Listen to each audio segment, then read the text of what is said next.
Ölmekte olan yıldız Betelgeuse, düzenli parlaklık dalgalanma döngüleri değişti ve şimdi Betelgeuse alışılmadık bir şekilde parlaklaştı.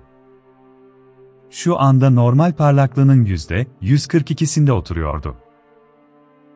Küçük ölçekte bir ileri bir geri dalgalanıyor, ancak aylardır istikrarlı bir yükseliş trendi içinde ve Nisan ayında %156'lık bir son zirveye ulaştı. Şu anda Betelgeuse gökyüzündeki en parlak 7. yıldız oldu. Eskiden en parlak 10. yıldız konumundaydı. Betelgeuse'nin muhteşem bir süpernovada patlamak üzere olduğu yönündeki spekülasyonu tetikliyor. Ne yazık ki, muhtemelen değil.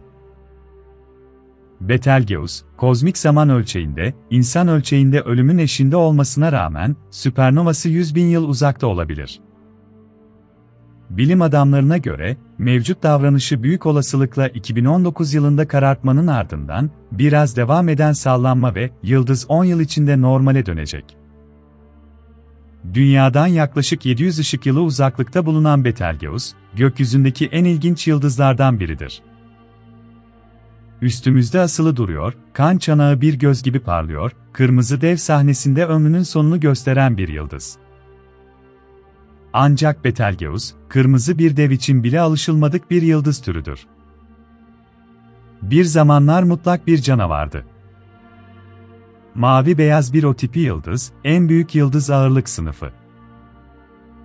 Bu kütle aralığına sahip yıldızlar, hidrojen depolarını daha hafif yıldızlardan daha hızlı yakarlar. Betelgeuse sadece yaklaşık 8 ila 8,5 milyon yaşındadır.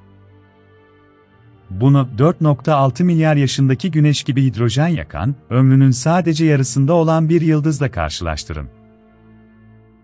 Betelgeuse, neredeyse hidrojen rezervlerini tükettiği için spektral türünü değiştirdi. Şimdi helyumu karbon ve oksijene dönüştürüyor, devasa bir boyuta ulaştı. Güneş'in yaklaşık 764 katı büyüklüğünde ve kütlesinin yaklaşık 16,5 ila 19 katı. Eninde sonunda yakacak yakıtı bitecek, süpernovaya dönüşecek, dış malzemesini atacak ve çekirdeği bir nötron yıldızına dönüşecek. Grid dimming olayı, yıldızın parlaklığının önemli miktarda, neredeyse %25 azaldığını gördü. Astronomlar sebebini bulmak için koşturdu.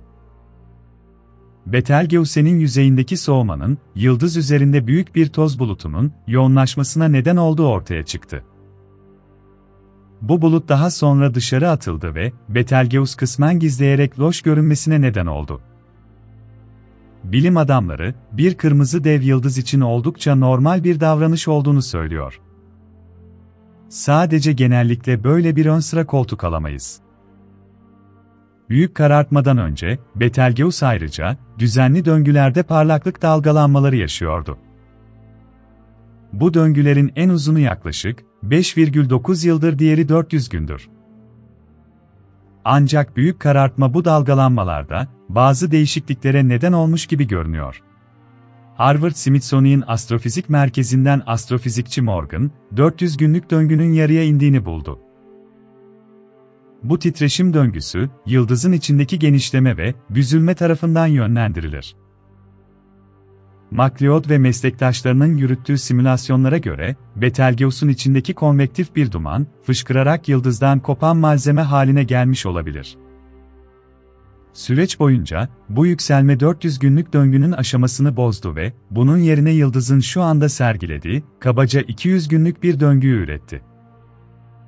Yani, Betelgeuse hala büyük karartmanın etkisinde. Harvard-Smithsonian Astrofizik Merkezi'nden astrofizikçi ve Betelgeuse uzmanı Andrea Dupri, maddenin büyük bir bölümünü çıkardığınızı hayal edin. O zaman geri kalan her şey hızla içeri girecek ve etrafta çalkalanacak. Bence olan şu ki, üst katmanlar normale dönmekte sorun yaşıyor dedi, ancak ekip, sonunda Betelgeuse için normalliğin geri geleceğini ve alacakaranlık 1000 yılını nispeten barışçıl bir şekilde bir süre daha yaşamaya devam edeceğini tahmin ediyor.